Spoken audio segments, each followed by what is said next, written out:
Hello students, welcome to SR Biology online classes. I am Sampat राजनागर। तो अपन class 12 का reproduction in organism chapter चल रहा है, एंडिंग पे चल रहा है। तो आज अपन देख रहे हैं कि किस प्रकार से जीवों का विकास हो रहा है।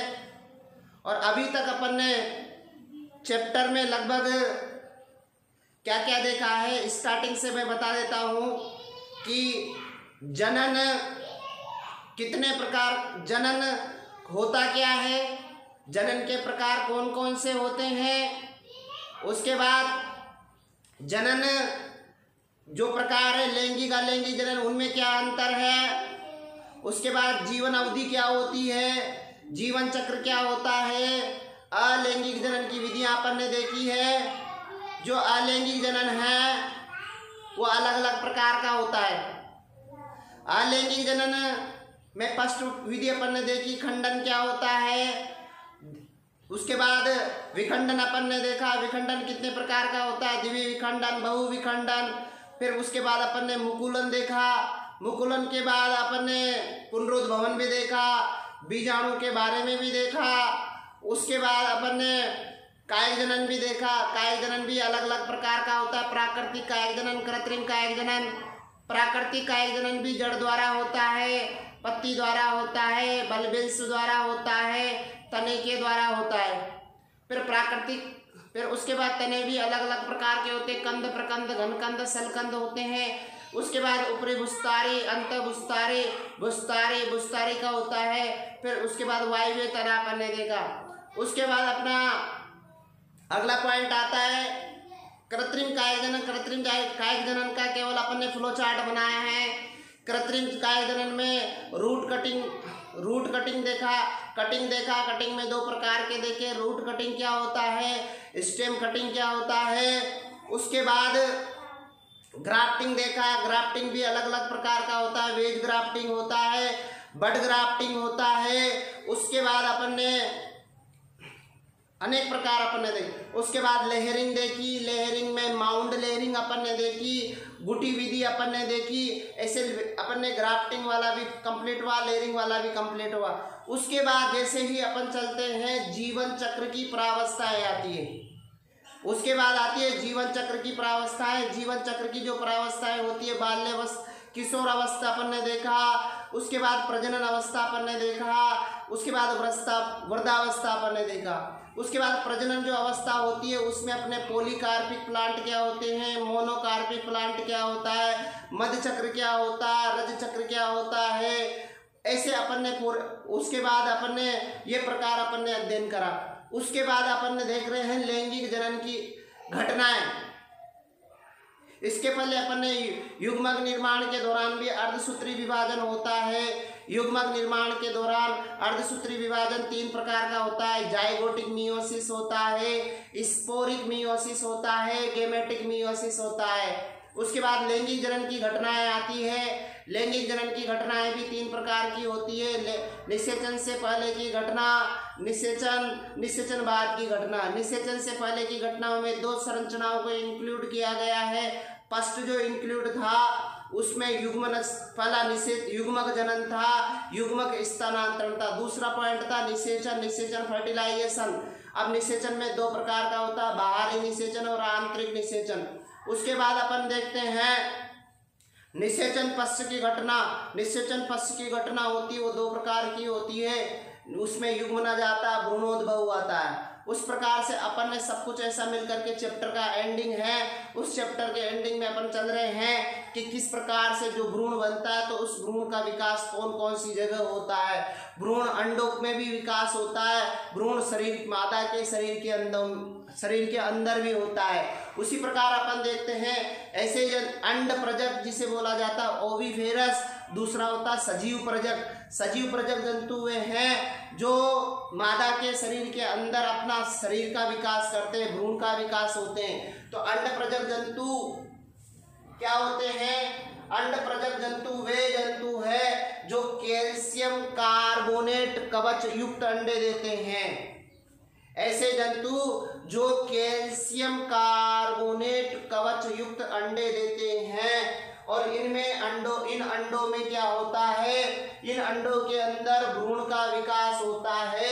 निश्चित अवधि के पश्चात क्या होता है, इन अंडों में स्फुटन होगा और नए शिशु की उत्पत्ति होगी। इस प्रकार से जो एविज वर्ग के जंतु है, पक्षी वर्ग के जंतु है, रेप्टिलिया मतलब सरीसृप के वर्ग के जंतु है, जो अंडे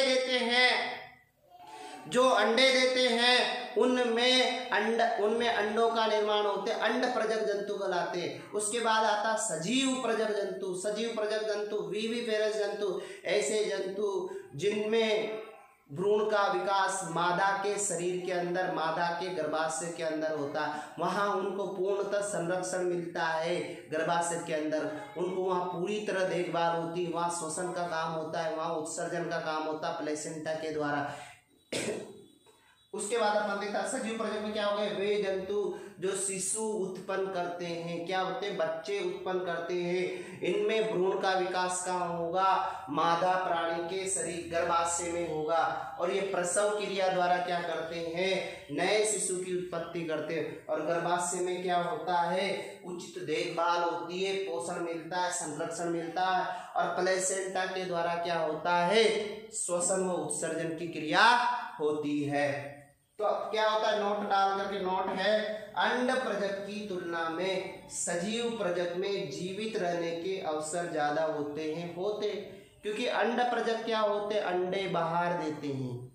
जैसे अंडे बाहर देंगे तो क्या होगा, कोई भी शिकारी जंतु उनको नष्ट कर सकता है, या किसी की वजह से वो टूट सकते हैं, उनको पूर्णतः देखभाल नहीं मिलेंगे, इस वजह से उनकी संभावनाएं कम होती है। क्योंकि सजीव प्रजक में भ्रूण की देखभाल एवं भ्रूण का संरक्षण उत्तम प्रकार का होता है, अर्थात अपन कह सकते हैं संरक्षण गर्भाशय में होता है। ध्यान में रखना, अंड प्रजक जंतु कम सक्सेज रहते हैं और सजीव प्रजक क्या होते हैं, ज़्यादा सक्सेज होते हैं। अभी जो अपन ने बोला वो अंड प्रजक से बोला, लेकिन सजीव प्रजक क्यों ज़्यादा सक्सेज है, क्योंकि उनका विकास मादा के शरीर के अंदर होता है, इस वजह से वो ज़्यादा सक्सेज होते हैं। लेकिन जो अंड प्रजक जंतु वो ज़्यादा सक्सेज नहीं होते, क्योंकि बाहर अंडे देंगे तो क्या होगा, कोई भी शिकारी जंतु उनका भक्षण कर सकता है, कोई नष्ट हो सकते हैं। ठीक है। उसके बाद अपन ने बोला अंड प्रजक जंतुओं में असुरक्षित जीवन होता है, क्योंकि अंड प्रजक जंतुओं में भ्रूण की देखभाल कम होती है। कई बार अंडे परिपक्व होने से पहले क्या हो जाएंगे, फट जाएंगे, और कभी कभार शिकारी जंतु उनका भोजन करेंगे। तो दोनों कंसेप्ट है, क्या अपन कह सकते हैं, अंड प्रजक जंतु सजीव प्रजक की तुलना में ज़्यादा सक्सेसिव होते हैं, या सजीव प्रजक अंड प्रजक की तुलना में कम सक्सेसिव होते हैं। तो ऐसा आप कंसेप्ट बना सकते हैं, तो आपको कोई डाउट नहीं रहेगा।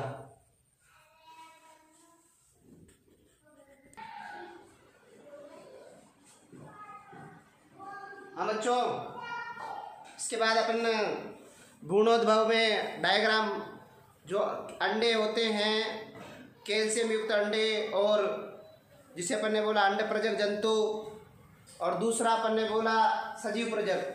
उसके बाद तुम्हारी बुक में कुछ पादपों के बीजांड न्यास दे रखे हैं, जैसे मटर का सीमांत बीजांड न्यास का डायग्राम दे रखा है, सरसों में भित्तीय बीजांड न्यास का डायग्राम दे रखा है, टमाटर में अक्षीय बीजांड न्यास का डायग्राम दे रखा है, ककड़ी और खीरा में अक्षीय बीजांड न्यास का डायग्राम दे रखा है। सभी में वो कॉमन नेम है, सभी में फल भित्ति है। बीजांड पहले ध्यान में रखना, पहले बीजांड बनता है, बाद में बीज में परिवर्तित हो जाता है। इस प्रकार से सभी का डायग्राम है।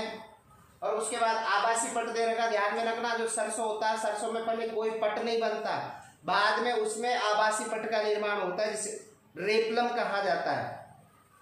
ठीक है, डायग्राम आप बना लेना।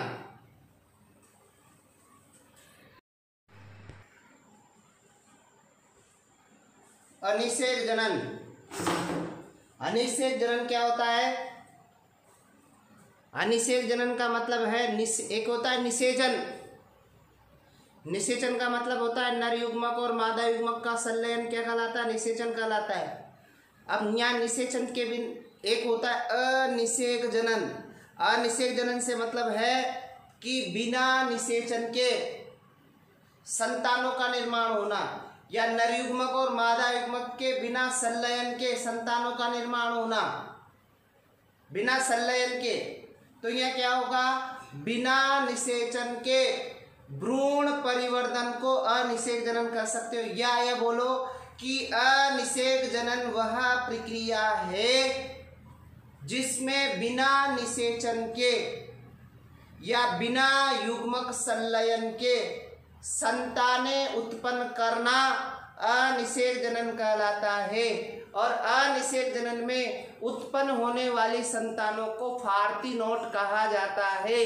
ध्यान में रखना, वे जंतु जो अनिषेचित अंडों से बनते हैं, वे जंतु जो अनिषेचित अंडों से बनते हैं फार्ती नोट कहलाते हैं। ध्यान में रखना, अनिषेक जनन की खोज चार्ल्स बोनेट ने की। तो यहाँ पर अपन बोल रहे हैं कि बिना निषेचन के भ्रूण परिवर्धन को अनिषेक जनन कहते हैं, अथवा में अपन कहते हैं कि अनिषेक जनन वह क्रिया है जिसमें बिना निषेचन के या बिना युग्मक संलयन के संतानें उत्पन्न करना अनिषेक जनन कहता है। और उत्पन्न होने वाली संतानों को फार्ती नोट कहा जाता है। वे जंतु जो अनिषेचित अंडों से बनते हैं उन्हें फार्ती नोट कहते हैं। अनिषेक जनन की खोज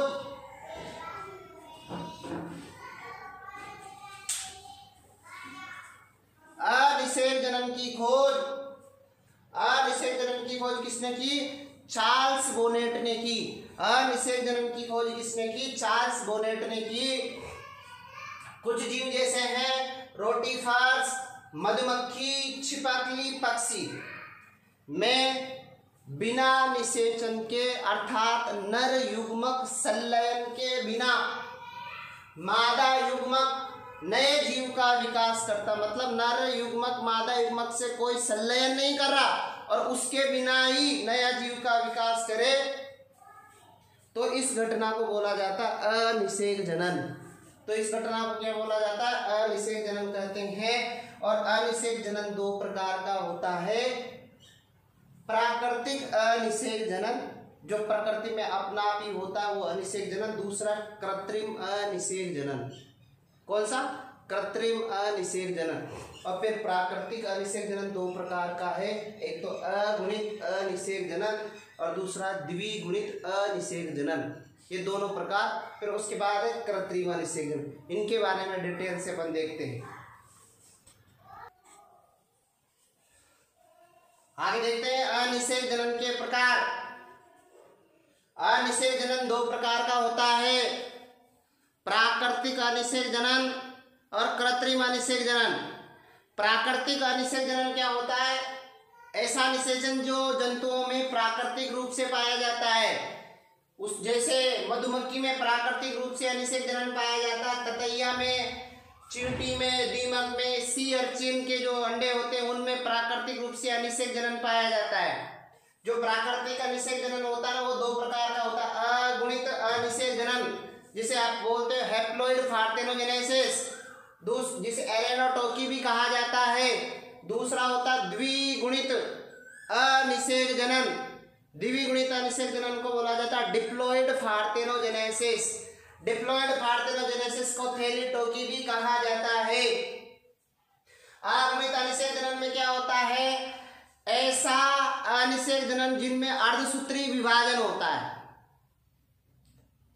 ऐसा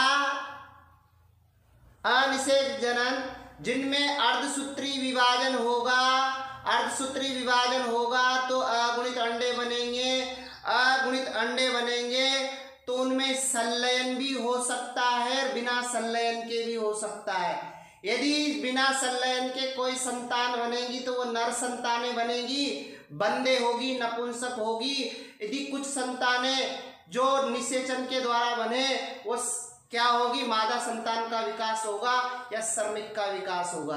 तो अपन देखते हैं अगुणित अनिषेक जनन। अगुणित अनिषेक जनन क्या होगा कि इस प्रकार के अनिषेक जनन में अंडे अर्धसूत्री विभाजन द्वारा बनेंगे। क्या बनेंगे, अर्धसूत्री विभाजन द्वारा बनेंगे। जब किसी भी जीव में अर्धसूत्री विभाजन होता है तो वहां पर जो भी जो भी संरचना बनती है तो वो अगुणित बनती है। तो यहाँ पर जो अंडे बनेंगे वो कैसे बनेंगे? अगुणित बनेंगे। अंडे कैसे बनेंगे? अगुणित बनेंगे। और इनमें निषेचन की क्षमता होती है। जो अंडे बनते हैं उनमें क्या होता है? निषेचन की क्षमता होती है। कभी कभी ये बिना निषेचन के, कभी कभी ये बिना निषेचन के अगुणित अंडों से क्या होता है? कभी कभी ये अंडे बिना निषेचन के क्या होता है? इन अंडों से नर जंतुओं का विकास होता है। इन अंडों से नर जंतुओं का विकास होता है। मधुमक्खियों में अनिषेचित अंडों से हमेशा नर जंतुओं का निर्माण होता है जो कि बंदे होते, नपुंसक होते हैं। और मधुमक्खी में यदि निषेचित अंडों से बने तो निषेचित अंडों से, किनसे? निषेचित अंडों से मादा जंतुओं का विकास होता है। एक तो रानी का विकास होता है, एक श्रमिक का विकास होता है। जो रानी मधुमक्खी होती है वो तो नपुंसक नहीं होती है, वो फर्टाइल होती है। लेकिन जो श्रमिक बनते हैं, वर्कर बनते हैं, वो फर्टाइल नहीं होते, नपुंसक होते हैं। उसके बाद इनमें नर हमेशा अगुणित होता है, मादा हमेशा द्विगुणित होती है। ये अपन ने देखा अगुणित अनिषेक जनन। उसके बाद आता है द्विगुणित अनिषेक जनन। तो इसमें क्या होगा? इसमें अर्धसूत्री विभाजन नहीं होगा। ध्यान में रखना, इस प्रकार के अनिषेक जनन में जो अंडे बनेंगे वो बिना अर्धसूत्री विभाजन के बनेंगे। इनमें कोई अर्धसूत्री विभाजन नहीं होगा। अर्धसूत्री विभाजन के नहीं होगा तो बनने वाले जो अंडे होंगे वो द्विगुणित होंगे। इनमें जो बनने वाली संतानें होगी वो हमेशा मादा बनेगी।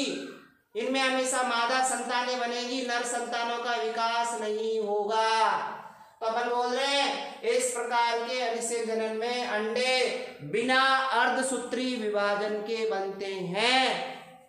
और बनने वाले अंडे कैसे होते हैं? द्विगुणित होते हैं। इनमें निषेचन करने की क्षमता नहीं होती है। और द्विगुणित अंडों से मादा संतति का विकास होता है। और इससे नर जंतु और इसमें क्या होते हैं? नर जंतु अनुपस्थित होते हैं। एग्जाम्पल है छिपकली और मछली। छिपकली भी कौन सी है? लेसर्टा सेक्सिकोला आर्मेनिका। और दूसरे मछली है केरेसियस ओरेटेस गैबिलियो। कुछ जंतुओं में अनिषेक जनन लैंगिक जनन के एकांतरण में होता है। लैंगिक जनन के एकांतरण में होता है तो इसे चक्रीय अनिषेक जनन कहते हैं। एग्जाम्पल है मधुमक्खी।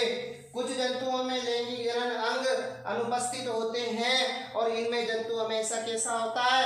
अनिषेक जनन से बनता है तो इसे पूर्ण अनिषेक जनन कहते हैं। और इनमें नर जंतु अनुपस्थित होता है। लेसर्टा सेक्सिकोला है पूर्णतः अनिषेक जनन होता है, नर अनुपस्थित होता है, मादा ही पाई जाती है।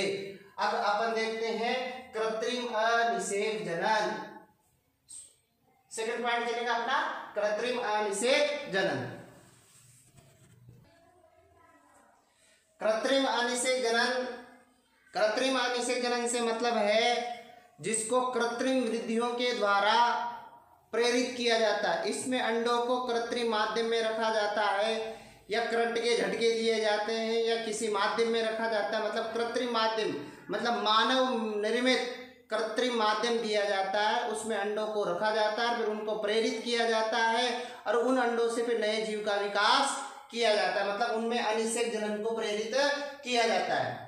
इस प्रकार का अनिषेक जनन कृत्रिम विधियों द्वारा प्रेरित किया जाएगा। इनमें अंडाणुओं को विभिन्न वातावरण में रख करके विभिन्न उद्दीपन देकर कृत्रिम अनिषेक जनन की प्रक्रिया स्थापित किए जाते हैं।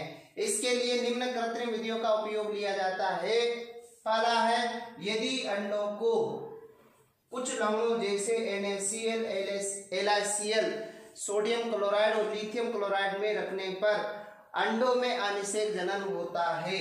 जैसे सी अर्चिन के अंडों में। सेकंड है अंडों के ऊपर विकिरण डालकर भी, अंडों के ऊपर विकिरण डालकर भी अनिषेक जनन को प्रेरित किया जा सकता है। अगला है अंडों को ताप के झटके देकर भी अंडों को ताप के झटके देकर भी अनिषेक जनन को प्रेरित किया जा सकता है। बेटलन साइंटिस्ट ने इसने मेंढक के अंडों में रक्त रंजित सुई चुभोकर अनिषेक जनन को प्रेरित किया। मतलब यहाँ पर क्या हो रहा, कृत्रिम अनिषेक जनन, मतलब मानव के द्वारा उसमें कुछ न कुछ आप क्या करते हैं, बाह्य माध्यम आरोपित करते हैं, या तो कृत्रिम विधियां आरोपित करते हैं, जिसे ताप का झटका देकर भी अनिषेक जनन को प्रेरित किया जा सकता है, विद्युत के झटके भी देकर के अनिषेक जनन को प्रेरित किया जा सकता है। उसमें आप लवणों में सोडियम क्लोराइड LiCl के लवणों में रखकर भी उनको अनिषेक जनन के लिए प्रेरित किया जा सकता है। इस प्रकार से कृत्रिम अनिषेक जनन होता है।